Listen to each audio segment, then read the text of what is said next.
Hey everyone, it's Therese and welcome back to my channel. Today's video is going to be a currently reading, and that is On You by Caroline Kepnes. So I literally just started this book today and I'm like about 100 pages in, so let's just kind of get into it before I continue on with a little too much information for the beginning of this video. So if you guys don't know, You by Caroline Kepnes is now it's a TV show, as you can tell.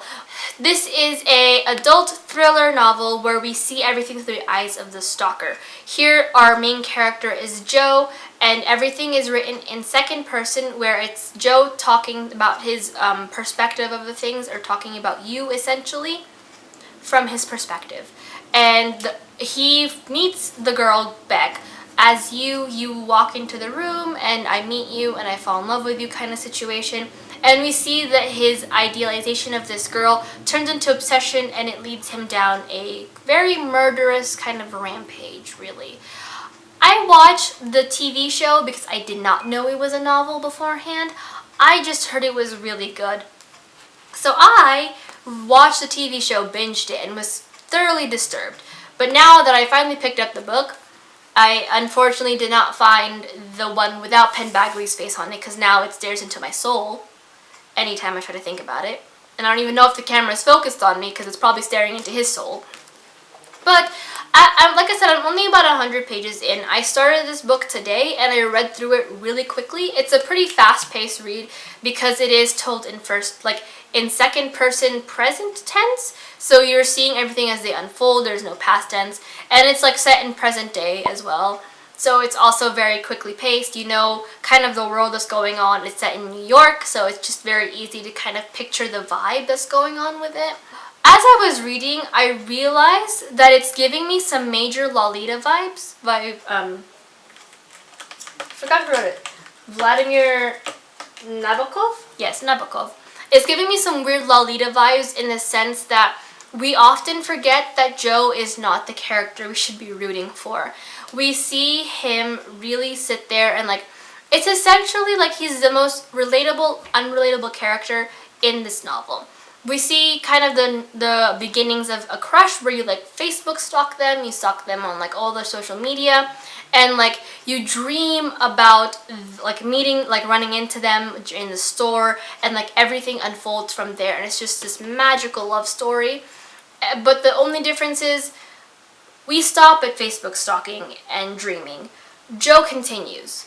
He finds her address. He literally watches her from her window. It's that weird Lolita vibe where you're reading it and you're finding yourself really invested in it, and then Joe, or the creepy pedophile person, in this case Joe, says something that isn't necessarily something a normal lover would say, and you're pulled back immediately and you're reminded that he is the villain in this story, not the person that you should be rooting for, not the person whose story you should be getting invested into.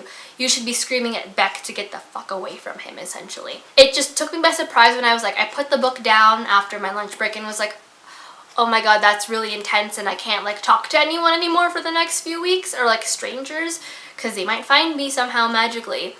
And it hit me that it is very Lolita vibey, because even Lolita, the book went by really quickly, just because we saw everything through his eyes. It was going on as it was the book was following the events as it was happening, and it's this kind of book that I adore, but just makes me absolutely terrified. And going to a bookstore and meeting someone and them finding me somehow. Granted, none of my personal information is available, so they can't figure out where I live, but yeah, it's just the writing is just so I don't want to say beautiful, but it's just so haunting, because it's it really is a situation where you stalk someone and it's a big fantasy of you meeting them and them falling in love with you, and you pulling them away from their terrible exes that have ruined them, and then it hits you that Joe takes everything a step further, and it's just him following her around and dressing to look the part and hiding and watching her in the middle of the night as she's having sex with someone.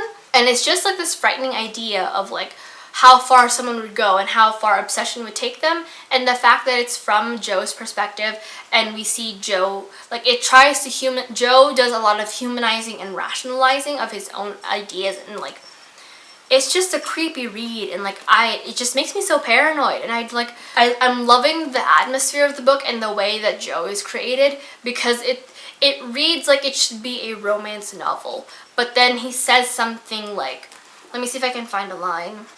Yeah, it's essentially like,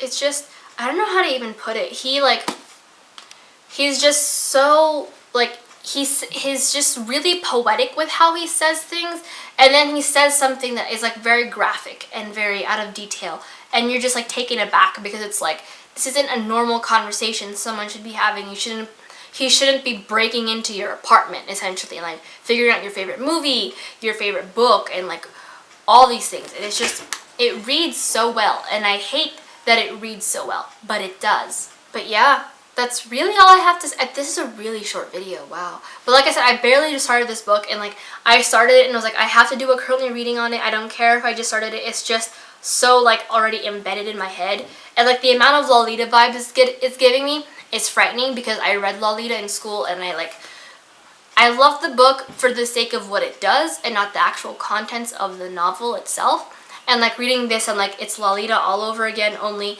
she's not like a 12-year-old girl and he's not like 25. They're both about the same age, but he's like doing the same thing where he like crafts this masterful story and this masterful like idea, and then like he throws in the fact that he's like literally watching her have sex, or that he followed her to a bar and is like listening in on like how he could be the better boyfriend, and how like he has like their children's names planned, and you're just like, oh my god, this is frightening. But it's also like weird, because this is shit that we do ourselves. We Facebook stalk. We like, when we start to really fall for someone, we do think about our future in that sense.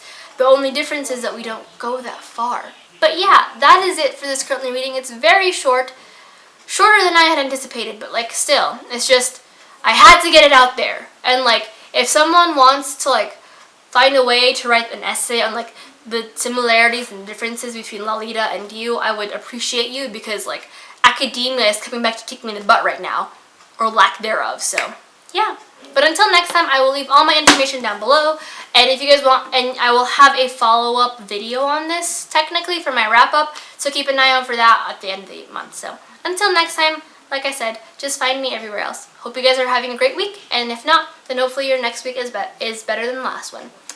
Bye!